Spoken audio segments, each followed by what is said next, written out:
Haha. Ang pangit ng itsura ko. Kung hindi siya bulag, hindi siya mag-aabala, ang aking matalik na kaibigan. Maghintay ka lang ng magandang balita mula sa akin. Siguradong guguluhin ko ito para sa iyo. Ang pagpupulong na ito.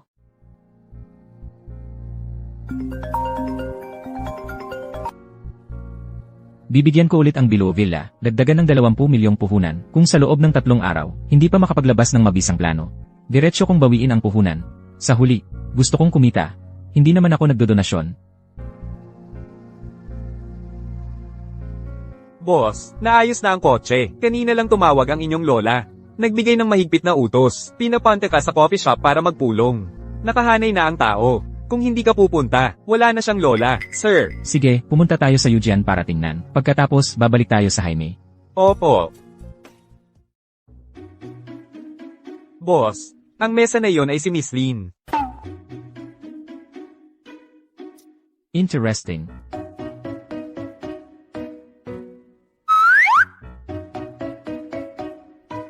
Miss Lin Sisi, hindi ba? Ito pala ang mayamang anak na sinasabi ni Sisi. Ang gwapo niya.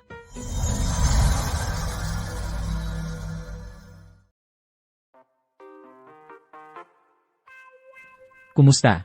Ako si Guminyan. Ikaw pala si Guminyan. Wala akong ugali na naghihintay ng lalaki. Ikaw ang una. Pasensya na. Kasalanan ko to.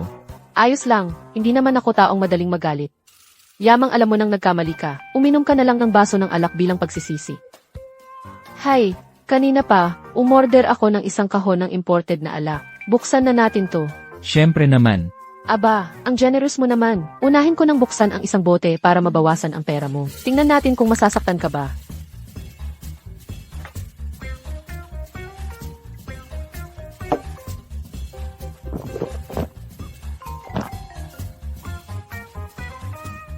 Ako kasi, tol.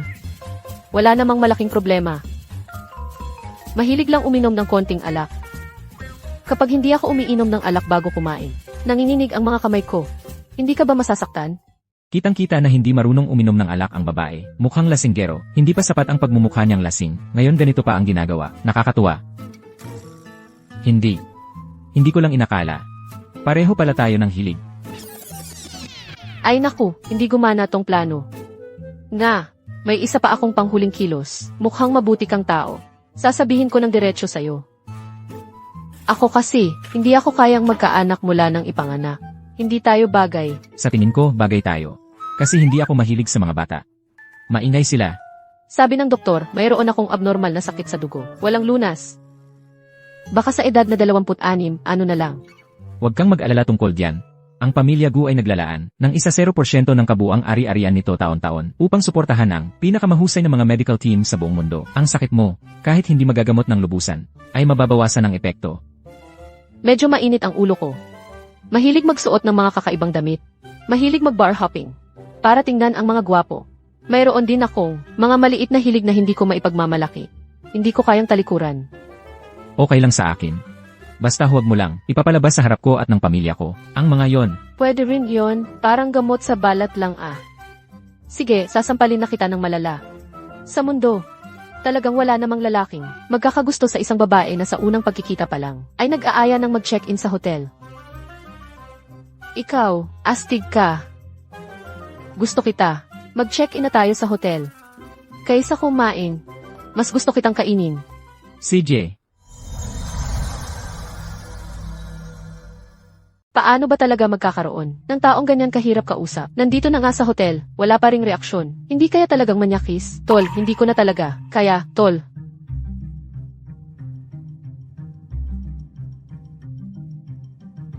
Sumasakit ang tiyan ko. Mag-car lang ako. Hintayin mo ako dito. Sis, pasensya na. Kung ganito pa to, malapit na akong mawala ng dangal. Sino ba mag-aakala na ang lalaking to ay ganito kahirap pasayahin?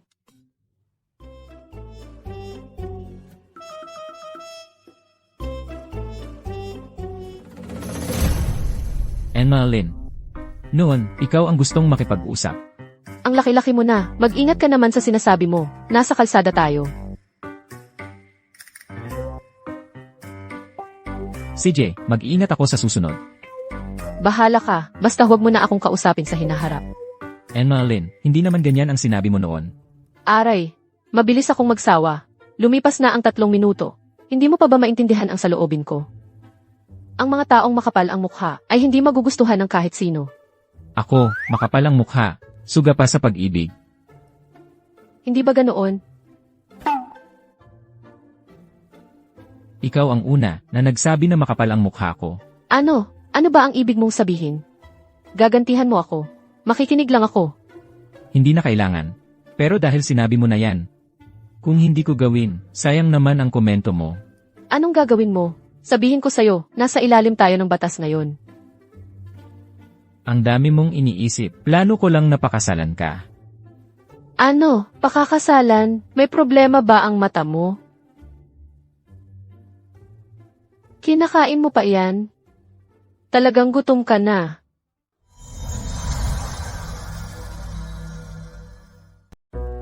Maganda ang mata ko. Interesado ako sa'yo. Kugu. Mayaman kang mamas boy. At gwapo ka pa. Ang mga babaeng nagkakagusto sa'yo ay talagang napakarami. Bakit ba ako lang ang pinipilit mo? Maghiwalay na lang tayo. Mula ngayon, magkunwaring hindi tayo magkakilala.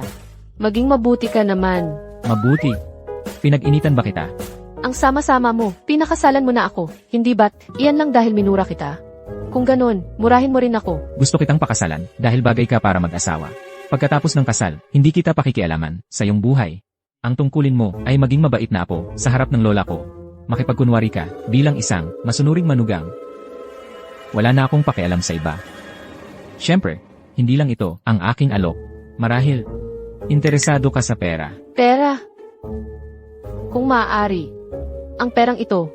Magkano ba talaga? Sabihin mo nga. Isang taong kasal, isang bahay sa syudad, isang Rolls Royce. 3.5 milyon bawat buwan bilang baon. Pagkatapos ng isang taon, 20 milyon na isang bagsakan. May problema ba? Wala. Ang galing. Sobrang ganda. Tara na. Saan? Maaga pa, pwede pa tayong magparehistro ng kasal. Magparehistro. Hindi. Paano tayo napunta sa puntong ito? Ang alok ko, hindi mo tinanggihan, ibig sabihin pumayag ka. At ito ang gusto ng ating pamilya.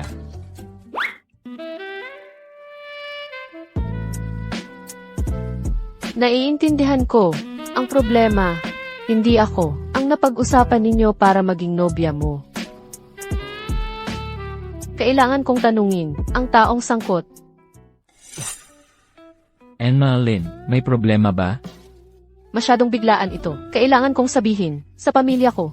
CJ, bigyan kita ng 10 minuto. Sagutin mo naman ang telepono. Hoy, Xiao Chen. Hoy, Sisi.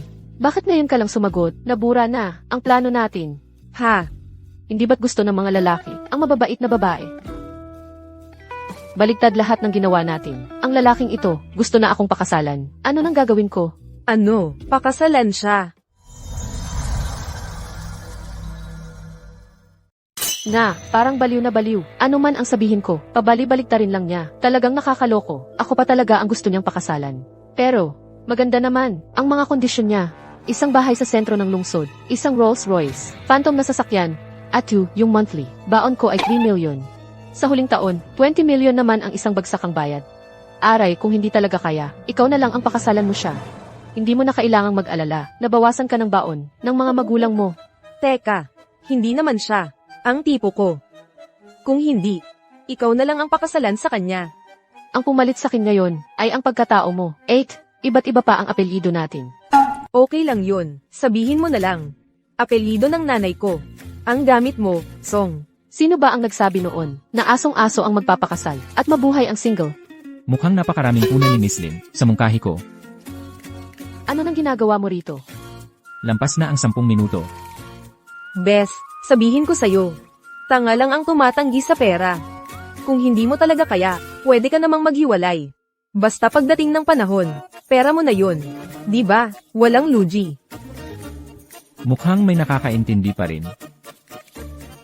Song Chan, gusto mo pa ba ang bahay ng nanay mo sa loob ng 3 araw? Kung hindi ka makapagbigay ng 3 million na deposito, ibebenta ko ang bahay ng nanay mong patay na. Sandali.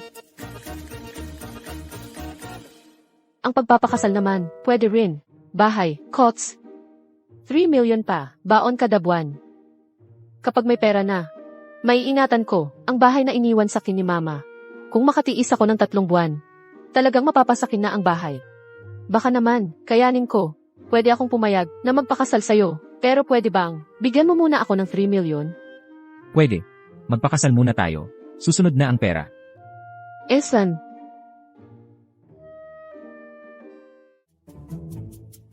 Nagpakasal na ako. Sa isang lalaki, nakakilala ko lang, nang hindi pa umaabot ng 2 oras. Ang hiwaga talaga ng kapalaran. Nasa civil registry ako ngayon. Puntahan mo muna ako. Hello. Sige, uuwi na ako agad.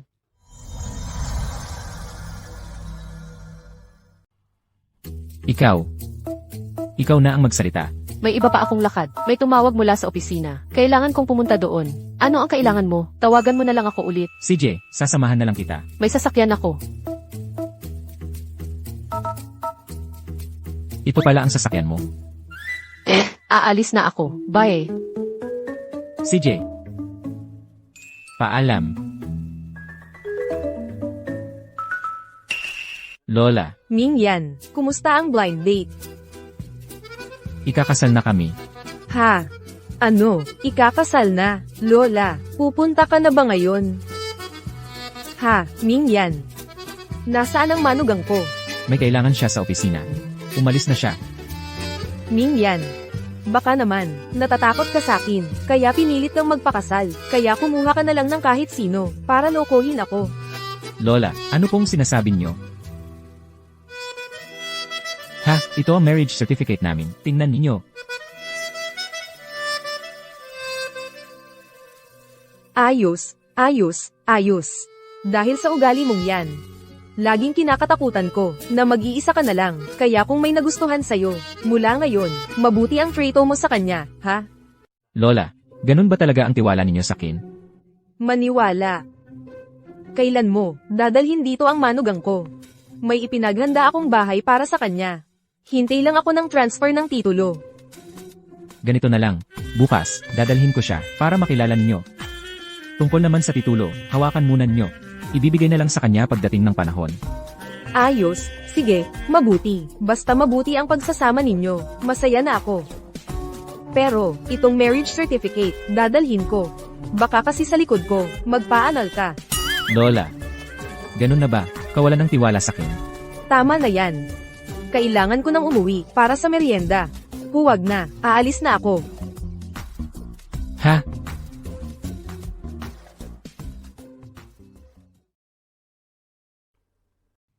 Sisi, ano nang ginagawa mo dito? Bakit hindi ka pumasok? Song Chan, may itatanong ako sa'yo.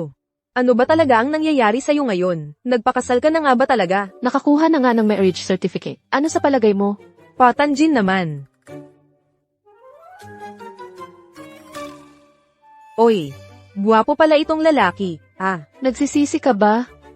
Hindi. Kahit gaano pa kagwapo, hindi siya ang tipo ko. Alam mo naman, gusto ko yung energetic at playful na lalaki. Anong pinag-uusapan ninyo dyan? Maghanda na kayo ng mga susunod na materyales. Espesipikong sinabi ng CEO na magkakaroon ng emergency meeting ang advertising department. Tinatawag na tayo ni Manager Zhu. Sisi, ano ng background ng bagong Sisi? Alam mo ba? Tamang-tama ang tanong mo. Ang bagong CEO na ito ay ang pinakamayaman sa capital city, ang tagapagmana ng Gu family. Dati siyang nasa abroad. Dahil matanda na si Lola Gu, kaya inilipat niya ang focus ng negosyo, pabalik dito sa bansa. Balita ko, gwapo rin daw siya, pinipilit pa siyang magpakasal ng pamilya. Pinipilit magpakasal, Lola. Parang, pamilyar na pamilyar ito.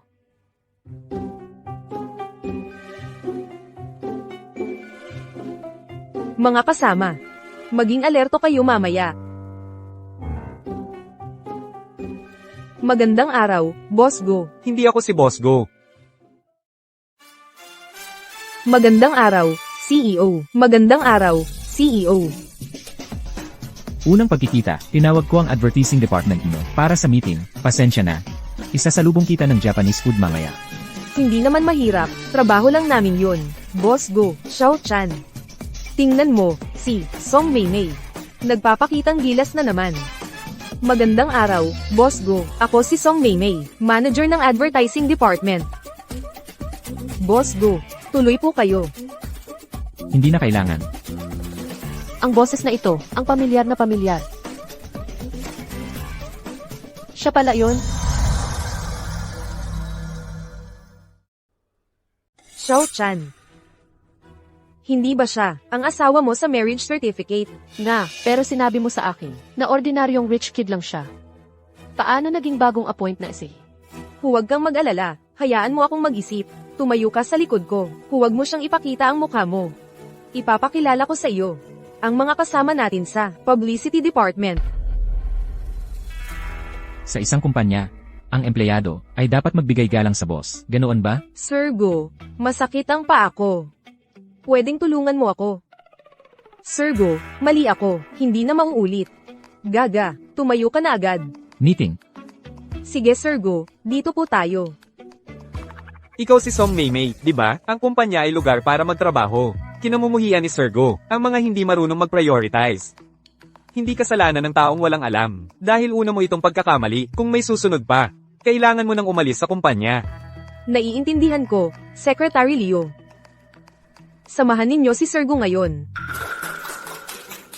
Sir Go, ang planner song ninyo dito, anong nangyayari sa kanya?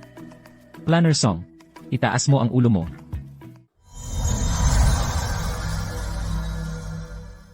Naku, kilala niya ba ako?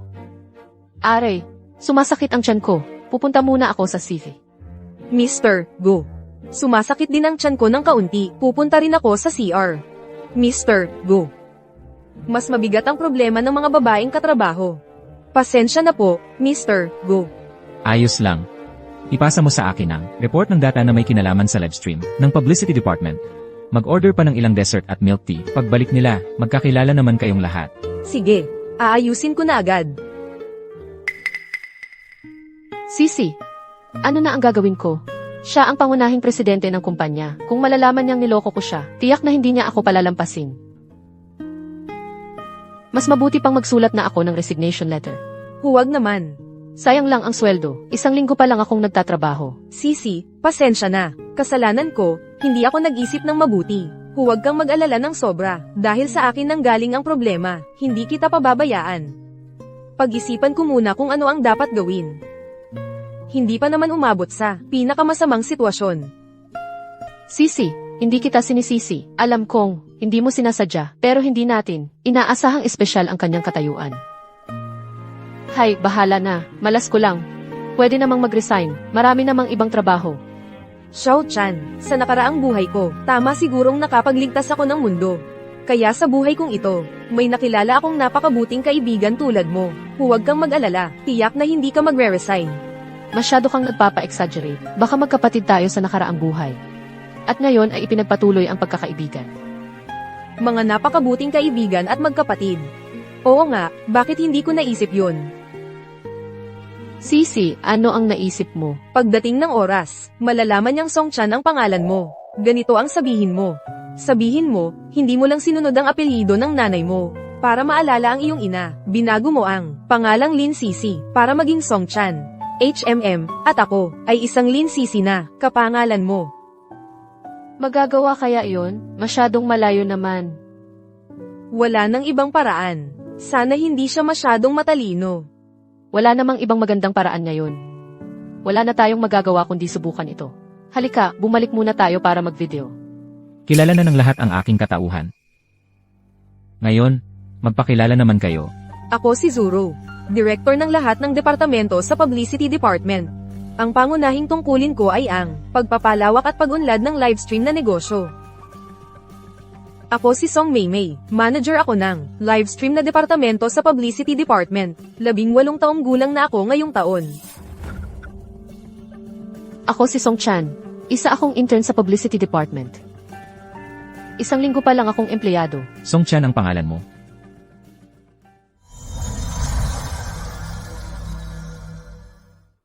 Ginoong Go, kilala mo ba si Song Chan?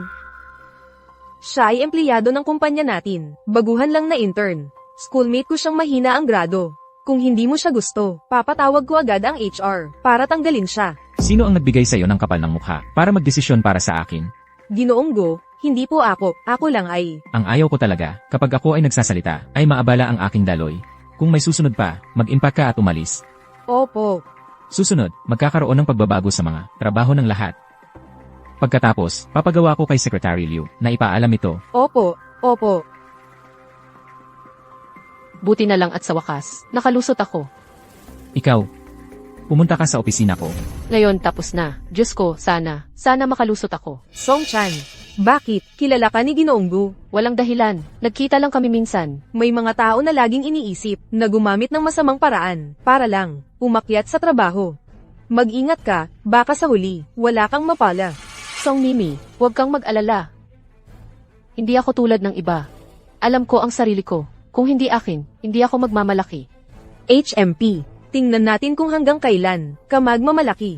Mimi, paano mo nasabi iyan sa akin? Sinasabi ko lang ang totoo. Wala namang kayabangan na sinasabi. Matulis ang dila mo. Hintayin mo. Kayong mga ito, bumalik na sa inyong pwesto. Hintayin ninyo ba akong magbuhat? Sa inyo pabalik, babalik na kami. Bilis. Song Chan, ikaw, naglakas loob kang mangakit ng lalaking gusto ko. Titingnan ko kung ano ang kaya mo. Titingnan natin. Xiao Chan, kung hindi, samahan kita. Wala, pareho lang ang kahihinatnan. Kung ano man ang gawin, ang dapat mangyayari. Mas maaga, mas mabuti. Kaya mag-ingat ka. Huwag kang mag-alala. Hindi ba tayo? Naghanda na? Hintayin mo akong magtagumpay.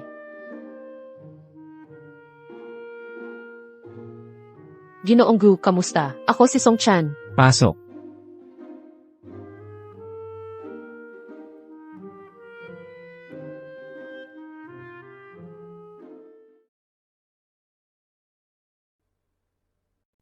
Sisi, alam mo ba, yung bagong presidente natin, ay kilala si Song Chan.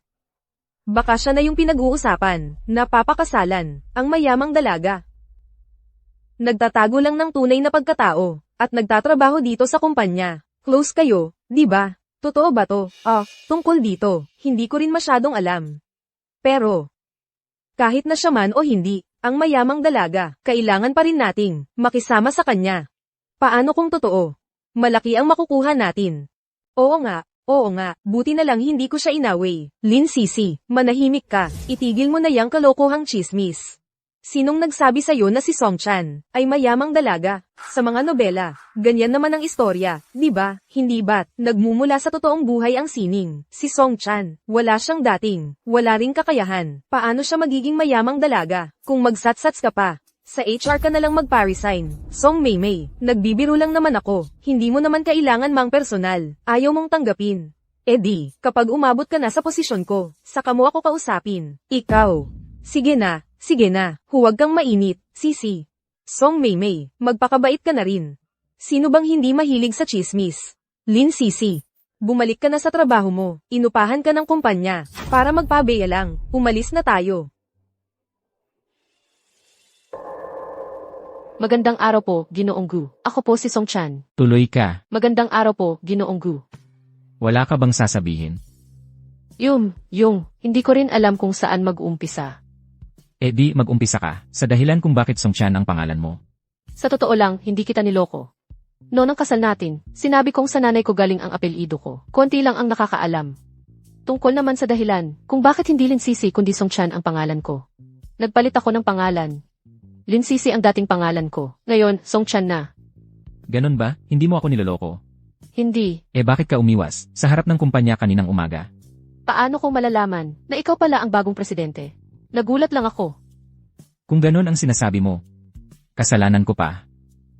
Wala akong sinabing ganoon. Sige na. Pirmahan mo ito.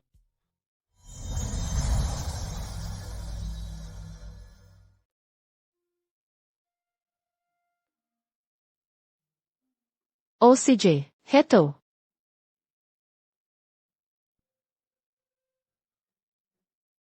Gusto kang makita ng lola ko, sumama ka sa akin mamayang gabi pa uwi. Titira ka sa bahay namin, tulungan mo akong pagbigyan ang lola ko. CJ, kung wala na po kayong ibang ipag-uutos, aalis na po muna ako. Nga pala, Ginoong Presidente, meron akong isang bagay na nais kong pag-usapan sa'yo. Sabihin mo, Sa hinaharap sa opisina, magkukunwaring hindi tayo magkakilala. Ako, walang ambisyon sa buhay. Gusto ko lang ng tahimik na pamumuhay. Masyado kang maakit, hindi ko kaya. pwede. Gusto mo bang maaga para mag-ayos ng mga gamit mo?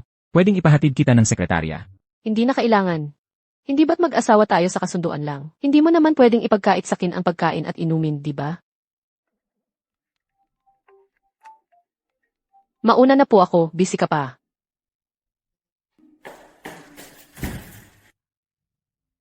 Salamat sa Diyos, nakalusot din sa wakas. Chan, anong nangyari sa'yo? Wala. Mabuti naman. Chan, bumalik ka na. Anong sinabi sa'yo ng presidente? Chan, totoo bang ikaw ay isang mayamang heiress na nagtatago ng tunay na pagkatao? Huwag kayong manghula ng kung ano-ano. Nasa isip ko lang kasi ang pagmamadali papasok sa trabaho. Nasagi ko ang sasakyan ng presidente. Nasaktan ko ang loob ng presidente. Ah, ganun pala. Kailangan mong mag-ingat.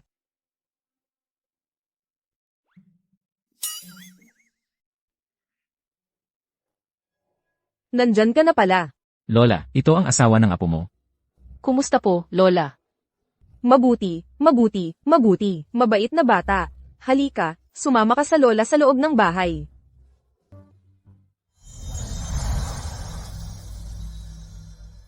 Xiao-chan, ito lahat. Regalo sa'yo ni Lola. Tingnan mo kung gusto mo.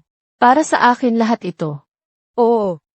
Pumili ka ng gusto mo. Kung wala kang nagustuhan, palitan natin. Hindi na kailangan, Lola. Masyadong mahal ang mga ito. Hala, kung hindi mo tatanggapin, magagalit si Lola.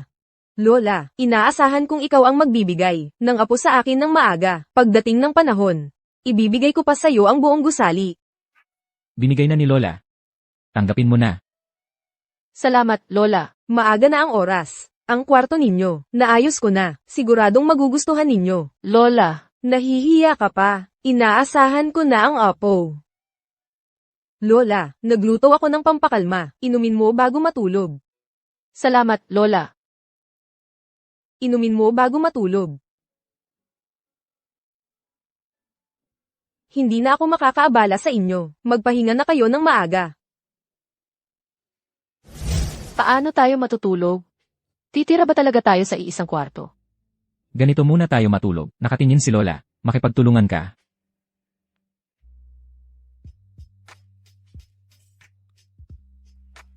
Bakit ang init ng pakiramdam ko?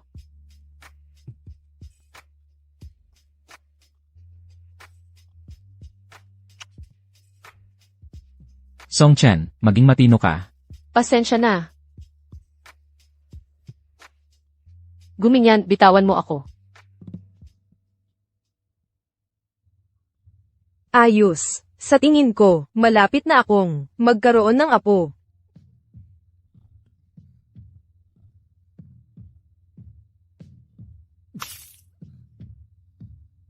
Gumising ka na. Ikaw. Ako. Song-chan. Sa pagitan natin, wala nangyari. Yun. Ako na ang mag-apologize para kay Lola. Okay. Sana huwag kang magalit. Una, ayusin mo muna. Lalabas muna ako. Mabuti naman pala siya. Responsable rin siya. Kung ituturing ko siya bilang asawa. Hindi naman masama.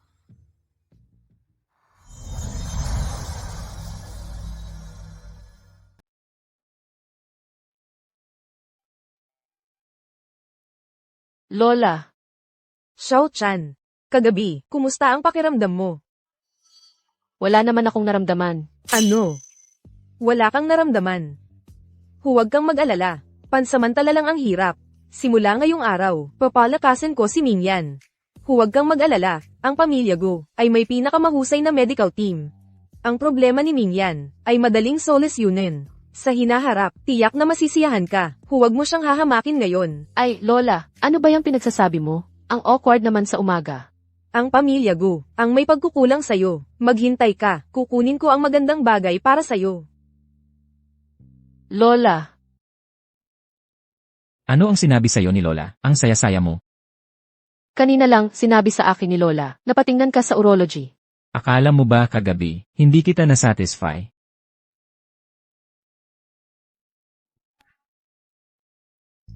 Ako ang nakabastos sa inyong dalawa. Magpatuloy kayo. Magpatuloy. Ikaw na ang magpaliwanag kay Lola. Pasok na ako sa trabaho.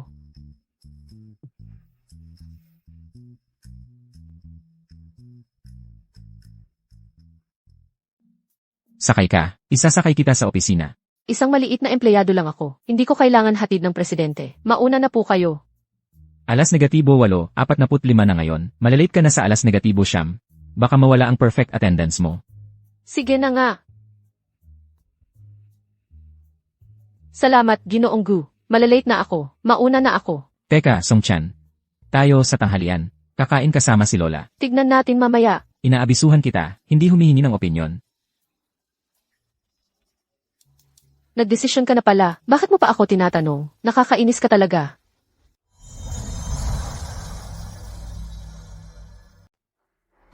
Pasensya na. Song Mimi. Naalala ko kung sino. Kaya pala ang ingay mo kaninang umaga. Ikaw pala, Song Chan. Yung taong sinisip-sip mo, mukhang mayaman naman. Maganda ang sasakyan. Pero hindi ko alam kung anong klaseng tao. Song Mimi. Anong ibig mong sabihin? Ano, kaya mo gawin, pero takot kang pag-usapan. Pero, Song Chan, binabalaan kita. Ang Jaime Company, binili na ng Gu Group, at ngayon ay nasa mahalagang yugto ng pagbabago. Pwede kang walang hiya, pero huwag mong sirain ang imahe ng kumpanya. Kung hindi, Song Mimi. Naging paparazzi ka na ba? Ang paparazzi, isang litrato lang. Kata-kata na ang kwento. Sanay ka na dyan, no? binalibag mo ako. Gusto mo ng away. Song Mimi, maaga pa. Hindi ako katulong mo. Mag-isip ka muna bago ka kumilos. Nakuha ng kiki, hindi ito biro. Malalati na ako, hindi naman kalakihan ang sahod ko kumpara sa'yo. Hindi na kita sasamahan. Song Chan. Hintayin mo lang. Ang sama ng pakiramdam ko. Anong nangyari, Director Xu? Parang, nagka-food allergy ako. Ano? Paano nangyari yon? Tiningnan ko ang mga kinain natin tanghalian. Wala namang luya.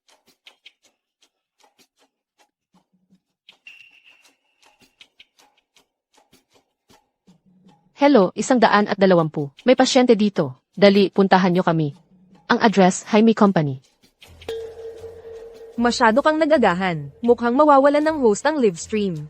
Ikaw ang kumuha ng tanghalian. Ikaw ba ang may pakana nito? Song Chan. Inilatag ko lang ang totoong nangyari. Iyon lang. Huwag mong ibaling sakin. Ang sisi. Magsisimula na ang live stream. Kung may oras ka, mag-isip ka na lang mabuti kung paano mo sasabihin kay Boss Go. Sino ang hinimete? Si Director Xu. Hindi makakaakyat ang ambulansya. Ako na ang magpapababa sa kanya. Sige, salamat. Magkakasama tayo dito. Ang buhay at kaligtasan, iyon ang pinakamahalaga. Magsisimula na ang live stream. Nasaan si Director Xu? Boss Go. Sisi, ano na ang gagawin ko? Biglaang na-ospital ang streamer. Ang pinaghirapang pinlano ng kumpanya na malaking sele ay masasayang. Ito'y milyon-milyong halaga na, hindi ko kaya ang pananagutan. Kung talagang wala ng ibang paraan, Xiao Chan, ikaw na lang ang umupo sa harap ng camera. Ha, hindi ako pwede. Huwag ka munang magmadaling tumanggi kung ako ang nasa kalagayan mo. Ang pagkakaiba lang kay Director Zhu ay iyong kaunting kilala siya ng madla, pero isipin mo, ito ang unang live stream ng kumpanya. Siguradong malaki ang ipapangakong promotion. Huwag kang mag-alala dyan. Pero ang mas importante, may balak sa likod nito. Gusto kanyang pasanin, ang pagkawala ng milyon-milyong pondo ng kumpanya. Ano? Gusto mo bang makuha niya ang gusto niya? Siyempre, ayaw ko. Kung gayon, huwag ka nang magdalawang isip. Gawin mo na lang. Sige, susubukan ko. Go. Ginoong Go, nagkamali sa trabaho si Song Chan. Kaya nag-food poisoning si Director Zhu, at dinala sa ospital.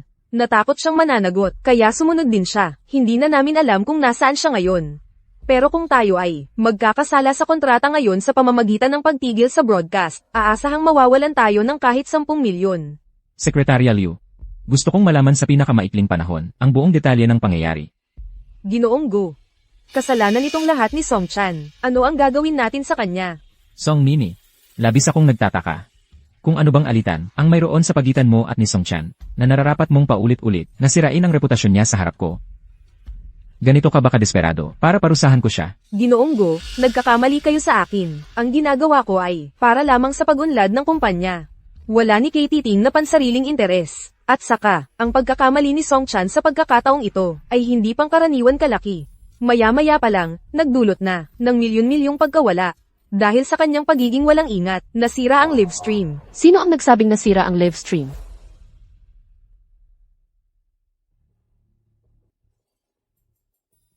Song Chan, ano na namang kalokohan ang naisip mo? Nandito ako ngayon para sabihin sa iyo. Kahit nawala si Director Xu, tutuloy pa rin ang live stream. Tutuloy pa rin. Song Chan, nandito ka ba para magpatawa? Nasa ospital si Director Zhu. Wala siya rito. Sino ang magbo-broadcast? Ako ang magbo-broadcast.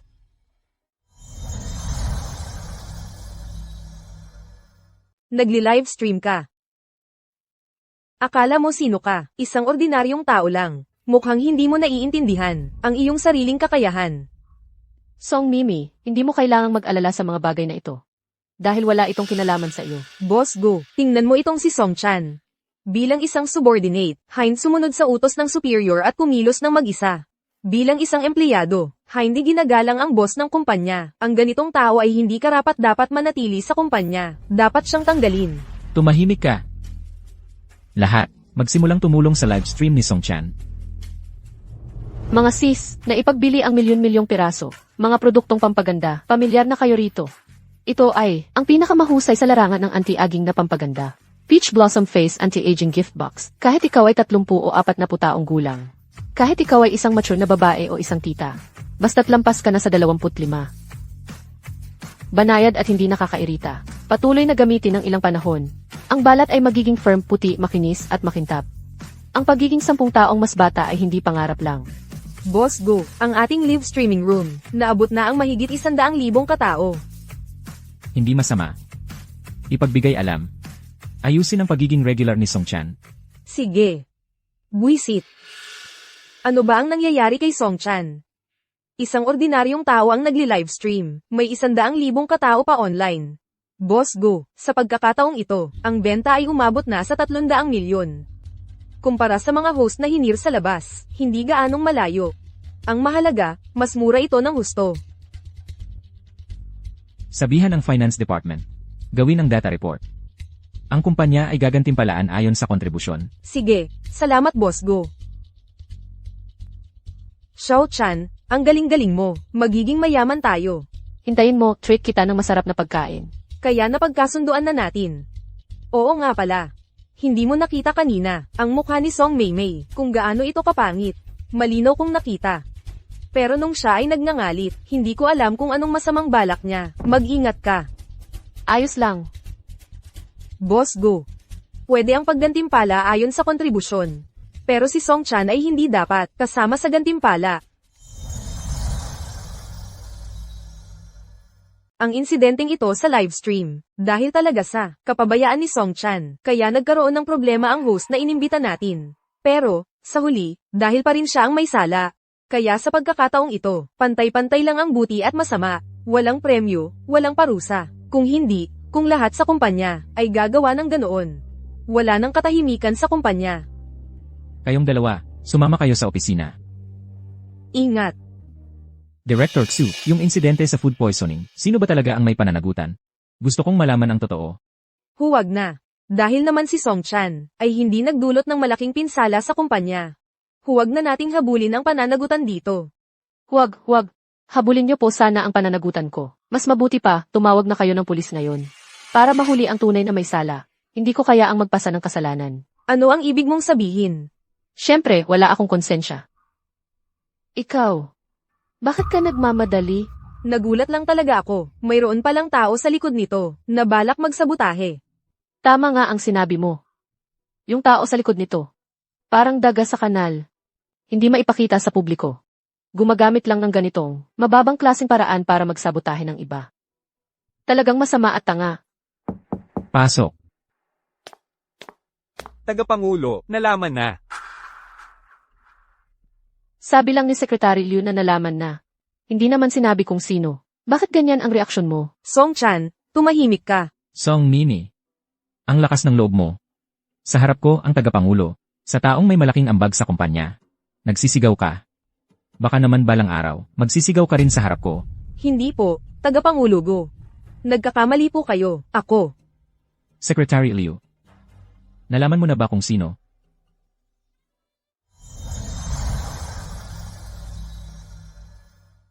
Boss, nahanap ko. Si Song Maymay. Hindi. Secretary Leo, nagkakamali ka, hindi ako yun. Song Maymay, pinagtatakpan mo pa rin ang sarili mo.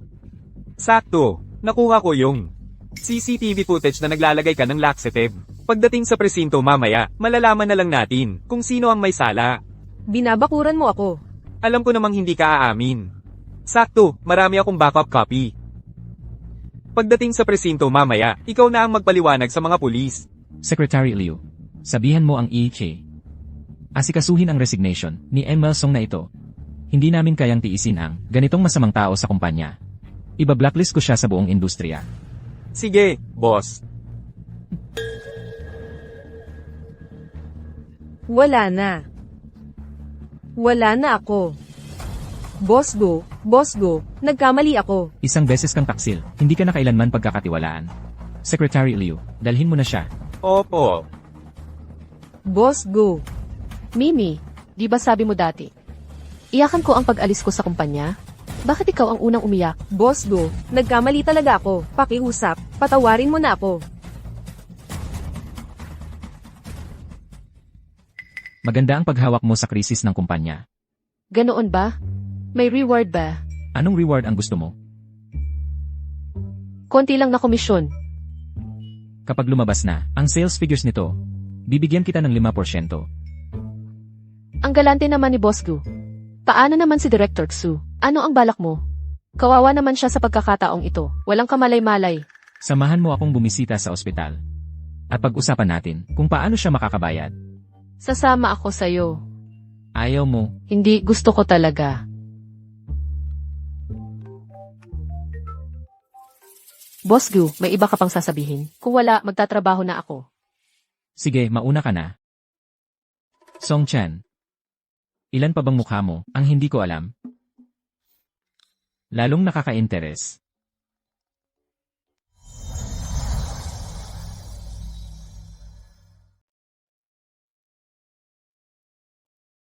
Chan, kumusta na kayo? Naayos na lahat, tinanggal na si Song Mimi. Hindi na siya, makakaasta ng ganoon sa kumpanya. Kung ganun, may utak pa palang umintindi ang mister mo. Okay kung ayos ka na, magtatrabaho na ako. Kailangan ko nang magtrabaho. CJ.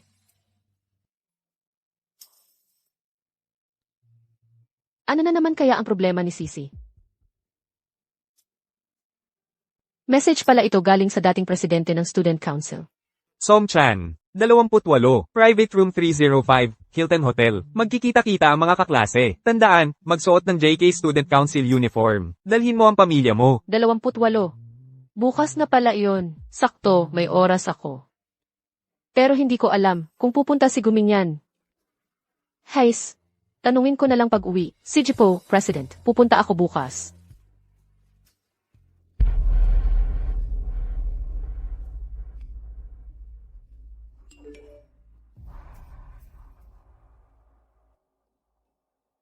May, pumayag na si Song Chan na pumunta sa reunion. Mabuti. Siya ang dahilan kung bakit nawalan ako ng magandang trabaho. Gagawin ko siyang kaiya-hiya. Huwag muna natin siyang pag-usapan, Irog. Sa oras na ito, akin ka lang. Tungkol naman kay Song Chan, marami tayong pagkakataon bukas para pagtritripan siya. Sa susunod, maghanda ka ng mga gawain para mapahiya siya. Gusto kong hindi siya makatingin sa mga tao. Sige. Titiyakin kung umiyak siya habang umaalis. Kaya, tuloy tayo.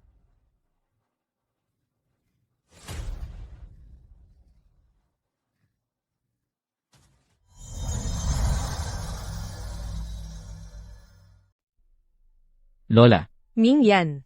Chan, nakauwi na kayo. Lola, Magandang araw po. Oy, Leo, narito ka rin pala. May trabaho ang presidente. Kailan ba kayo pumunta dito na hindi para sa trabaho? Ako. ay walang pasensyang makinig. Pumunta na kayo sa silid-aklatan. Chan, tulungan mo akong mag-isip. Kami ang dalawa ay pupunta sa silid-aklatan. Sige. Lola, ano ang ginagawa mo? Hindi ba bagong quarter na ngayon? Yung mga butik ng damit at mga katalog ng bagong produkto sa mga tindahan ng bag ay dumating na. Tingnan mo at pumili. May gusto ka ba? Pinapadala ko sa bahay. Grabe naman ito. Hindi naman grabe. Ganito na talaga dati. Pumili ka lang ng gusto mo. Kung hindi mo gusto, bukas, papuntahin ko si Mingyan na maglakad-lakad kayo. Pumunta kayo sa tindahan at pumili ng personal. Hindi na kailangan, Lola. Sa tingin ko, maganda na ang mga ito. Hindi na kailangang magpili pa. Oy, hindi sapat ang mga ito. Kung hindi mo gusto, bukas, pumunta ka sa tindahan at pumili ng personal. Papayuhan ko si Mingyan na samahan ka maglakad-lakad. Hindi na kailangan, Lola. Bukas, wala akong oras para maglakad-lakad. Bukas, may trabaho ako. Hindi ba Sabado ngayon? Lola, yung akin, ang presidente ng Student Council sa universidad, ay nag-arrange ng isang pagtitipon. Tiyak na ako na-attend.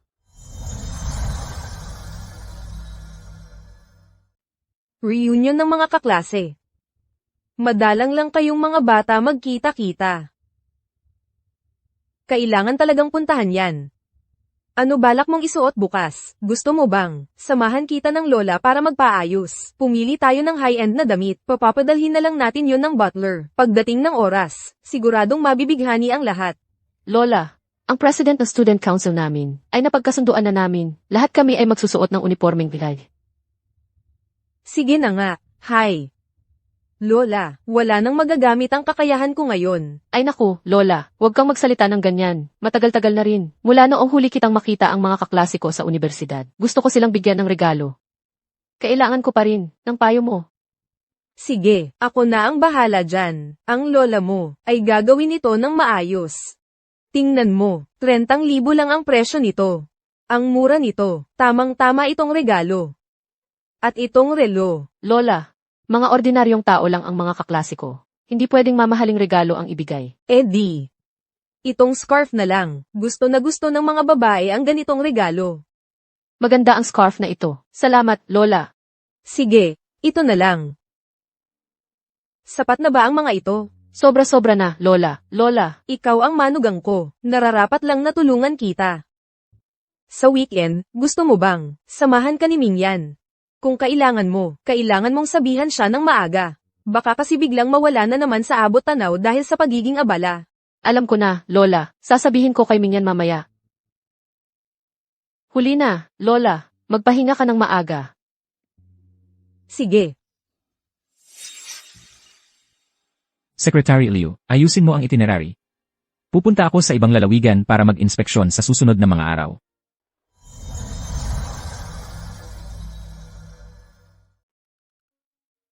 Sa susunod na 3 araw, si Gumingyan ay magbibiyahe sa ibang probinsya. Tiyak na may mahirap na problema siya.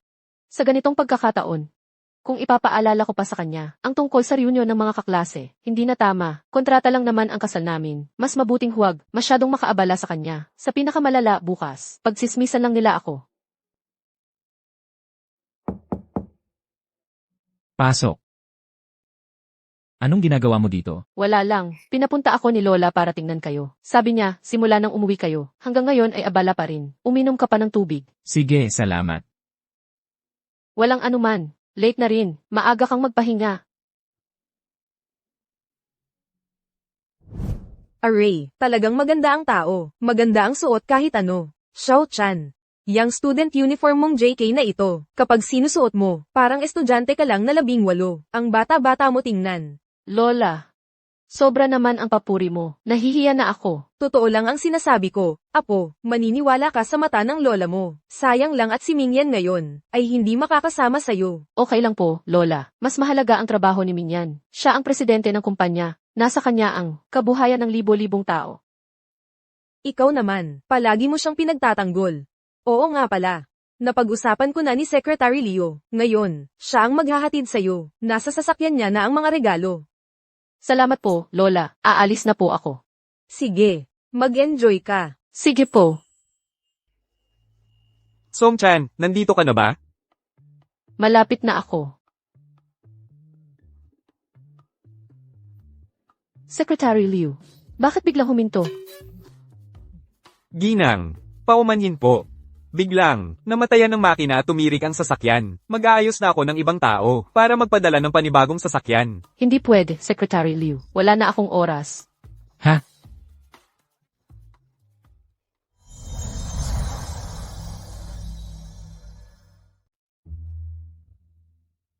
Binibining madam, hindi ito tama, di ba? Liu, alam ko ang gusto mong sabihin, pero ang oras ko ay talagang hindi na sasapat. Mauna na ako. Paalam. Binibining madam, Liu, maaga ka na rin umuwi. Sabihin mo kay Lola na ako na lang ang uwi mamayang gabi.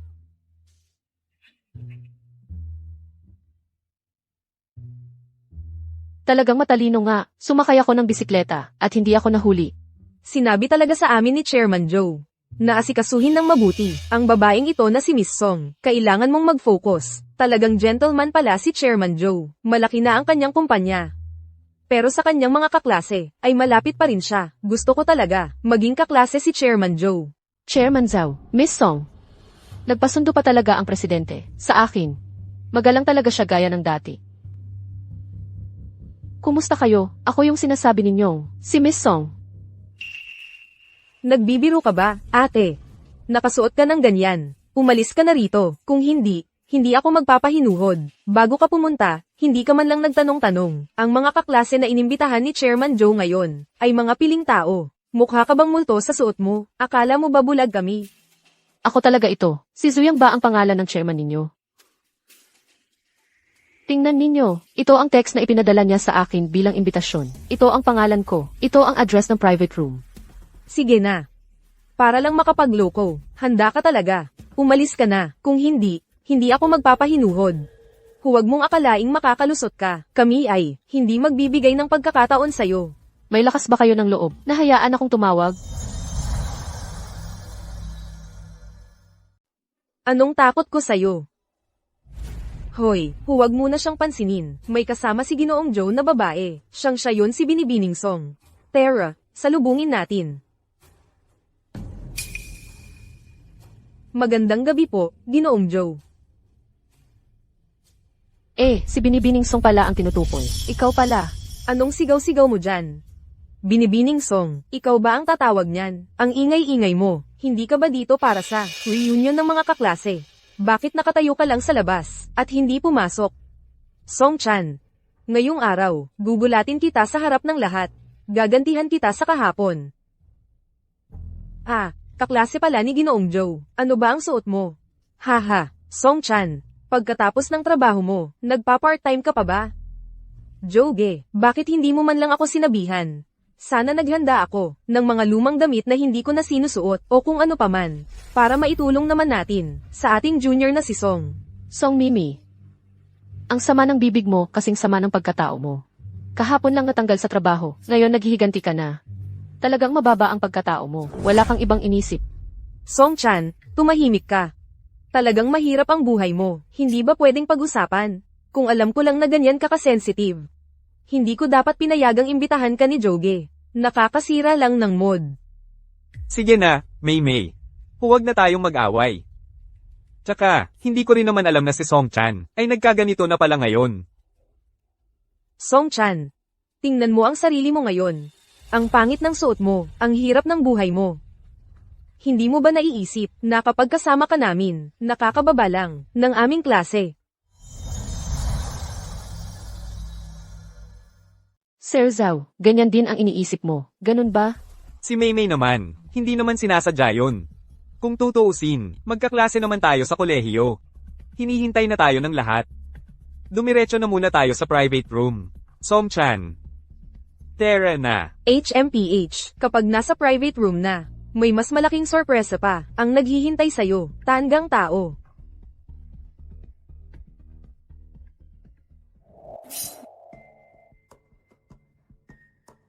Kumusta kayong lahat mga kaklase? Itong si Song Chan, ang tanga nga talaga. Aba, totoong ginawa pa, isuot yung JK Student Council uniform. Di ba?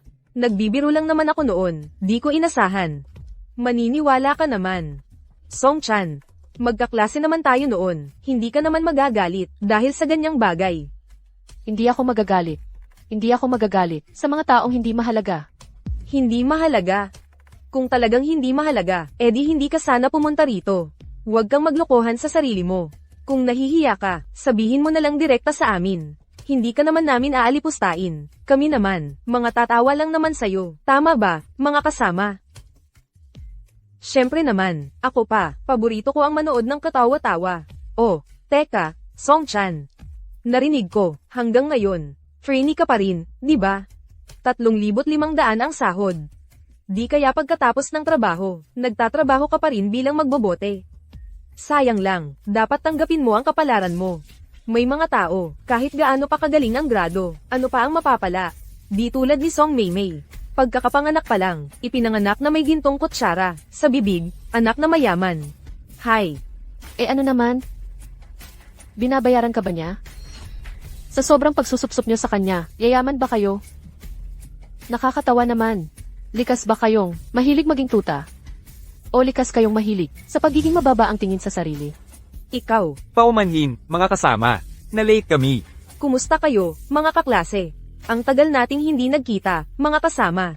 Anong pinag-uusapan nyo? Ang ingay ND dito.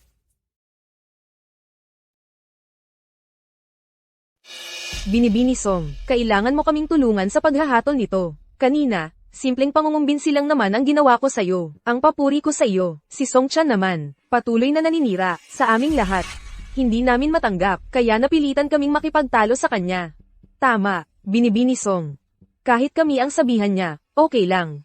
Pero ikaw ang anak na babae ng pamilya Song. Ganito siya kawalang galang sa iyo, huwag mo siyang palampasin. Talagang hindi marunong tumingin sa sariling kalagayan. Song-chan, bakit lagi mong hindi maintindihan ang sarili mong katayuan, magkukunwaring magsalita? Akala mo ba nasa paaralan pa tayo? Kung ngayon ay humingi ka ng tawad sa amin, pahihintulutan pa naming mag-enjoy ka rito. Marahil, hindi mo kayang kainin ang pagkain na nagkakahalaga ng 3,000 piso bawat tao. Song-chan. Pinapayuhan kitang maging mas maunawain. Huwag masyadong maging isip bata. Kung hindi dahil sa pagpapagaling mo sa sama ng loob ng aking minamahal na Maymay, ng sama ng loob niya. Akala mo ba, bakit kita inimbita ngayon? Akala ko, matapos ang 3 taong hindi pagkikita, maaalaala ninyo ang ilang pagkakaibigan nating magkaklase. Hindi ko inakalang itatawag ako rito, para lang libakin ako. Kung ganoon, mas mabuti pang hindi na sumali sa ganitong pagtitipon. Tumigil ka. Sino bang nagpahintulot sa iyong umalis? Ano pa ang gusto mong gawin? Gusto naming manatili ka hanggang matapos ang pagtitipon. Song-chan. Nakikita kong mahirap ang buhay mo ngayon, hindi ba? Bakit hindi ka magtakda ng presyo? Titiyakin kong masisiyahan ka. Ang kapalit? Kailangan mong manatili rito. Zhu Yang, ito ang huling pagkakataon. Natatawagin kitang Pangulo. Ano ang akala mo sa akin? Akala mo ba mahalaga sa akin ang kaunting perang ito? Ano ang gusto mo? Sabihin mo, gagawin ko ang lahat para mabigyan kita. Halimbawa, mga damit, sapatos, bag. Huwag kang mag-alala, bawat buwan kasi, mayroon akong ugali ng pagdodonate ng mga damit. Sa tingin ko, kaya kong magtabi ng kaunti para sa iyo. Song-chan, bihirang magsalita si Song Maymay ng pag-aalok. Huwag mong palampasin ito. Tama, ito ay magandang pagkakataon para mapabuti ang kalidad ng iyong buhay. Hindi ba? Panatilihin ito ngayon. Sa susunod na taon man lamang, makakaranas ka ng masaganang buhay. Ang laki ng tipid. Anong karapatan ninyong magsalita para sa akin? Kung gusto ninyong maging mga tsimay, kayo ang maging tsimay. Huwag ninyo akong idamay. Mukhang kulang ito para sa kanya. Ano ito? Wow, ang ganda naman ng mga alahas. Talagang ang galing niyang mayaman. Isang tunay na mayaman. Mimi Song, anong ibig mong sabihin? Lagi kong iniisip na, sa mundong ito, walang totoong, pinanghahawakang prinsipyo, ang sinasabi nilang katapatan, ay wala namang iba kundi, hindi sapat ang presyo, para itakwil ka. Base sa sinabi mo kanina, parang ikaw ay isang, makamoral na tagapagtaguyod, pero sa totoo lang, gusto ko lang talagang malaman, kung ang dati nating underclassman, ay magiging ganito rin, sa pagkahumaling sa pera. Unti-unting malulubog. Talagang may paraan si Maymay. Sa sinabi mo, gusto ko ring makitang mangyari yon. Sinabi ko na, hindi ako naghihirap sa pera. At wala akong pakialam sa mga alahas mo. Kunin mo na, ikaw na ang mag-admire sa mga iyan.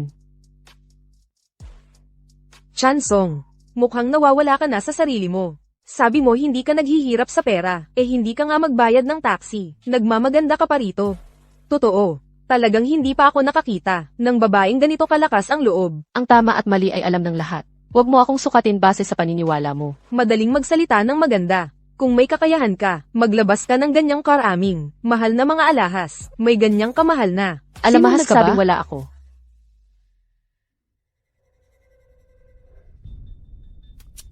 Saan mo kinuha to? Mga basurang hinakot. Ang kahon na ito, ang dumi-dumi, ang laman nito, anong magandang bagay kaya to? Ang basket ng bisikleta ay medyo madumi. Madumi ang gift box, pero hindi ibig sabihin walang halaga ang regalo. Madali lang gumawa ng dahilan. Sinong nakakaalam kung totoo o hindi? Baka naman basura lang ito, na itinapon ng iba. Kung ako yan, hindi ko rin kukunin yan. Ang ating kaklase na si Chansong, ay nagsalita ng buong tiwala. Dapat tingnan niyo muna ang mga gamit, bago kayo maghusga. Ang mga ito ay dapat, mga regalo ko sa inyo. Limited edition na relos. Nagkakahalaga ng 5 milyon pesos. Pashmina ng Chaumet Paris. Tanging mga si, na umabot sa milyon ang gastos ang pwedeng bumili. At saka, Hindi kaya ito ay, galing sa Chang, walang halagang peke. Halatang halata na, pangtiyang lang yan. Hindi namin ginagamit yan sa amin. Totoo. Sa mga online seller sa social media ko, 9 sa 10, ganito ang mga larawan. Sa loob, sila mismo ang nag-edit, kasama ang mga mansion, at mamahaling kotse, para magpanggap na mayaman. Madami na akong nakikitang ganyan. Oo nga, sa tingin ko, masyado ka ng matagal, na nagsisinungaling kaya naniniwala ka na rin.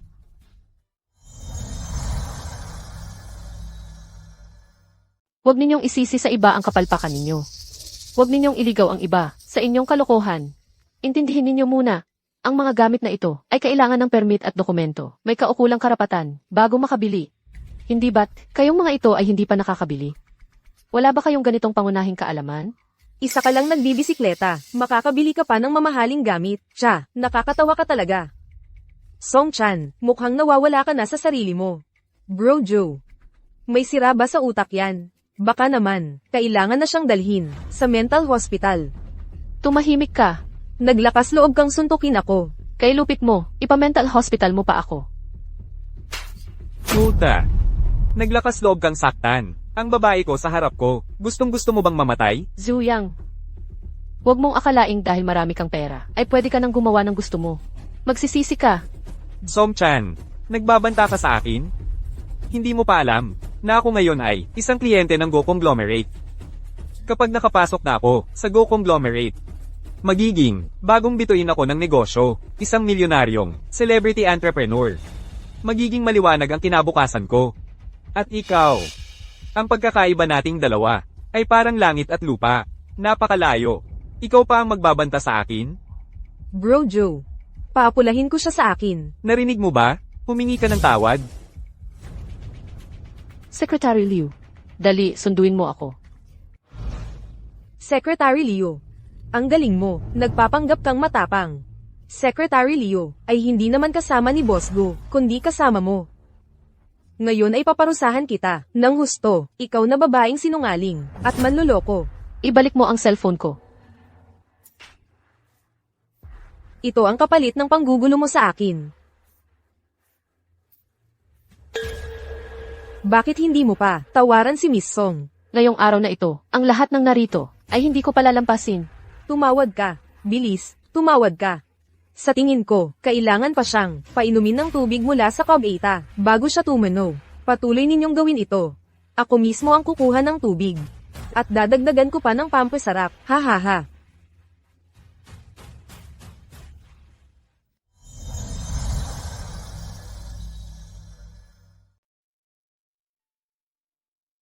Ming Yan. Akala ko nasa business trip ka. Bakit ka nakabalik? May nangyari sa mga negosyo ng kumpanya. Nagkaroon ng konting problema. Biglang na-cancel ang business trip. Nasaan si Song Chan? Bakit ikaw lang ang nasa bahay?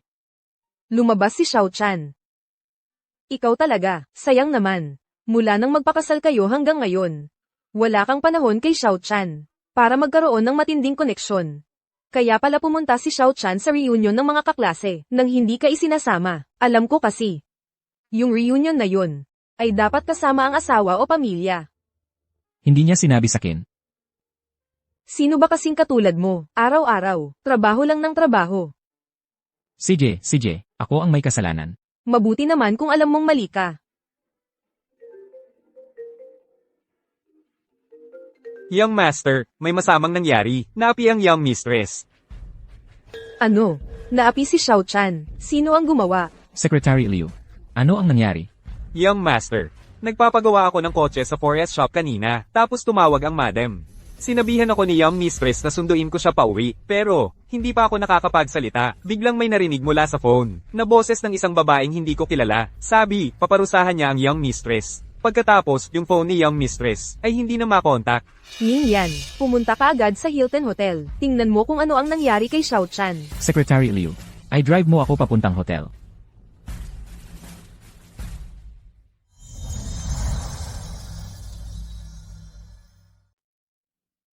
Tumigil ka. Ayos ka lang ba? Paano ka nandito? Hindi ba't nasa probinsya ka dapat? May bigla ang gawain sa kumpanya. Kinansel ako ang business trip. Nasugatan ang tuhod mo. Aalalayan kita. Salamat. Song Chan, ito ba yung Secretary Leon na tinawag mo? Anong secretary? Kapag may trabaho, secretary ang gumagawa, o kaya? Kapag walang trabaho, secretary ang ginagawang libangan. Song Chan, dati, sa harap ko, nagpapanggap kang malinis. Akala ko gaano ka kang noble.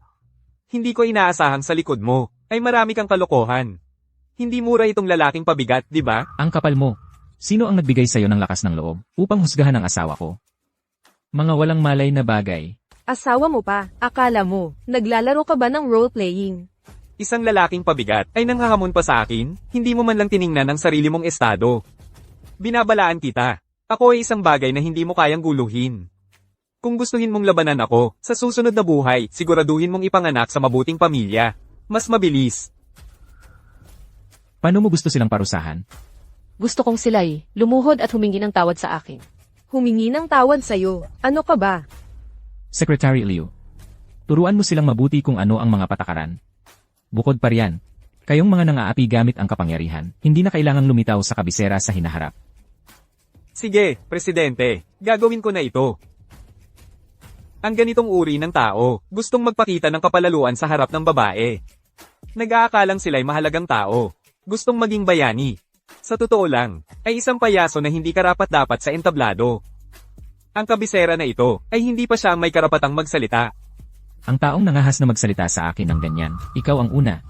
Hinahangaan ko ang iyong tapang, pero malalaman mo agad kung ako ba ang namamahala sa kabiserang ito. Nakikinig ba kayo? Pakinggan nyo ito. Tandang ito. Nakikipagbanta pa sa amin. Nagpapakitang gilas. Tingnan mo muna kung bagay ba sa'yo. Baka ikaw pa ang maging katatawanan. Bilis, Secretary Liu. 3 minuto. Papanaginipin ko silang lahat. Sige. Joe Duffo, anak mo, nagalit si Boss Go, bangkarote na pamilya nyo. Kung gusto nyo pang mabuhay, Ngayon din, agad-agad. imbestigahan mo para sa akin. Kung sino-sino ang pumunta sa reunion, palayasin mo silang lahat sa Kapitolyo. Kung hindi, ang pamilya ninyong Joe, wala nang matitirhan sa buong bansa. Ayos ah, tol. Naghahanap ka ng away, kayong dalawa lang? Humph, katawa-tawa. Ikaw lang? Alam nyo bang sino ang inaway nyo ngayon? Siya ang pinakamayaman sa Kapitolyo. Ang CEO ng Go Corporation, si Guming yan. Ang inaway nyo, ay ang asawa ng CEO ng Go Corporation. Ano? CEO siya ng Go Corporation. Si Guming yan. Si Song Chan ang asawa ni Boss Gu. Inaway ko pa ang asawa ni Boss Gu. Totoo ba yan? Imposible. Ginaya lang yan ni Song Chan. Nagpa-impersonate lang siya. Kung hindi, isa siyang basurero. Paano siya makakaakyat sa CEO ng Go Corporation? Niloloko niyo ako? Papakiusapan ko si tatay para give in kayo. Tama, hindi talaga yun ang tunay na asawa ni Boss Gu. Nagloloko ako sa inyo? Karapat-dapat ba kayo? Humph, mukhang kayo, hindi pa natututo hanggat di nasusunog. Ngayon, ipapakita ko sa inyo kung ano ang kayang gawin ng Go Conglomerate. At si Song Maymay, hindi pa nahahabol. Jisong, ginalit ng anak ninyo ang asawa ng aming presidente. Bangkarote na kayo. Dapat ay tanungin ninyong mabuti, ang batihing anak ninyo. Tatay, inapi ako. Halika ka't sagipin mo ako. Walang utang na loob ka. Paano mo, naisip ang galitin ng Pangulo ng Go Conglomerate? Wala na ang pamilya natin. Wala na ang lahat. Imposible, tay. Nagloloko ka lang, di ba? Tay.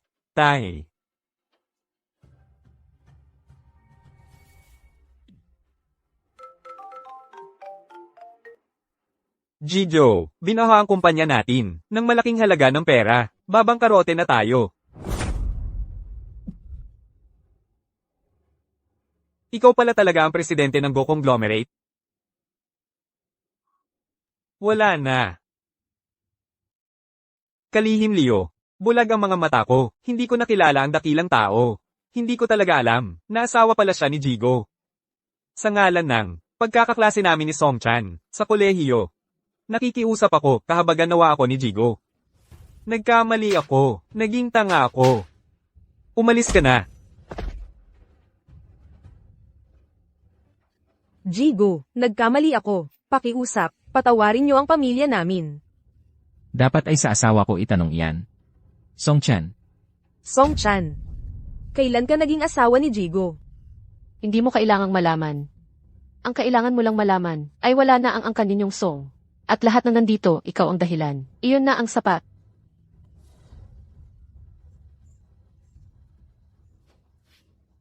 Papatayin kita.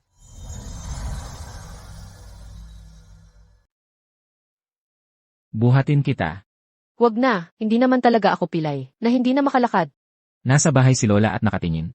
Kung makikita niyang ganyan ka, at hindi ako aksyon, isipin mo na lang kung anong kahinatnan ko, kaya para maiwasan ang gulo, makipag-cooperate ka. CJ. Boss Gyu. Salamat ngayon. Tawagin mo akong Minyan. Ha? Sa bahay, tawagin mo akong Minyan.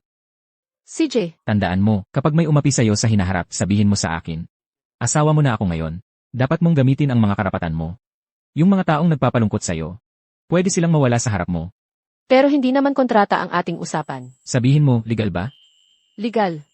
May iba ka pang tanong. Wala. Mabuti nang wala. Okay lang sa akin kung magiging arogante ka. Sa hinaharap, matuto kang maging listo. Hindi ako palaging nasa tabi mo para protektahan ka. CJ.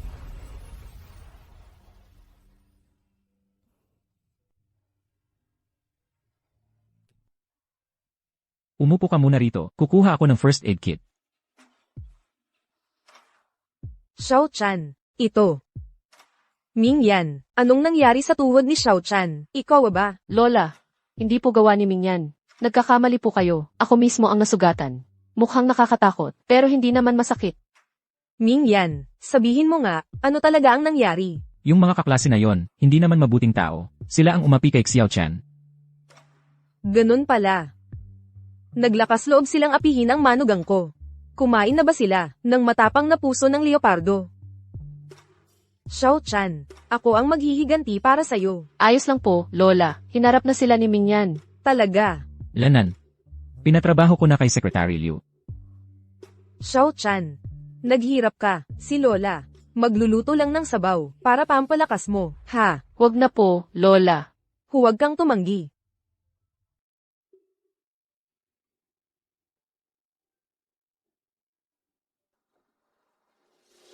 Hello. President, tapos na po ang pag-aayos. Nabangkarote na ang Song Family at Joe Corporation. Ang dalawang yun at si Mrs. At ang tatlong kaklase, naipatapo na mula sa Imperial Capital. Magaling.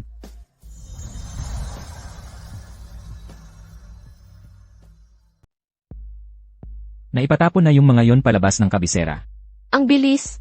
Talaga namang, hindi naman sila galing sa kilalang pamilya. Ang pagpapabangkarote sa kanila, madali lang yan. Nawala na ba ang galit mo? Sobra, ang bait-bait mo talaga.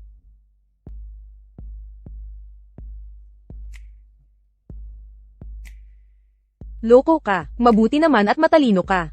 Mula nang magpakasal kayo hanggang ngayon, wala pa kayong oras na ilabas si Xiao-chan at ipakilala siya. Para malaman ng iba na asawa mo siya, sa ganito, hindi na sila mag-aabuso sa kanya. Ayos lang po, Lola. Bakit hindi mo gamitin? Halika. Lola, may magandang bagay ako para sa'yo. Ito, nabili ko ito ni Lola sa isang auction, sa halagang 10 bilyong piso. Kulyaris na asul na sapphire mula sa karagatan. Isuot mo ito sa kasal mo. Kulyaris na nagkakahalaga ng 10 bilyon. Ito lang ba ang regalo ng mayayaman? Sa bagong kasal? Napakasimple naman. Xiao Chan, Xiao Chan, Xiao Chan. Opo, Lola. Anong nangyari? Wala. Sumakit lang bigla ang binti ko. Ming Yan, dali-daliin mo. Dalhin mo na agad si Xiao Chan sa kwarto nyo.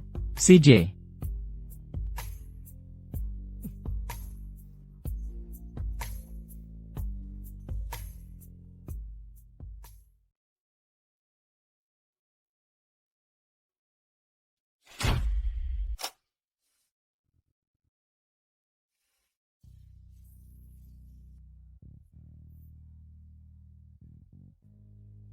Sir Gu, Xiao Chan, ipagkakatiwala ko na siya sa iyo. Dapat mong tratuhin siya ng mabuti. Kung hindi, hindi kita palalampasin. CJ. Habang buhay kong tratutuhin ng mabuti si Xiao Chan. Hindi magbabago kailanman. Kung si Ming Yan ay maglakas loob na tratuhin ng masama si Xiao Chan, hindi ko siya palalampasin. Xiao Chan, dapat kayong dalawa ay maging maayos. Dapat kang maging masaya.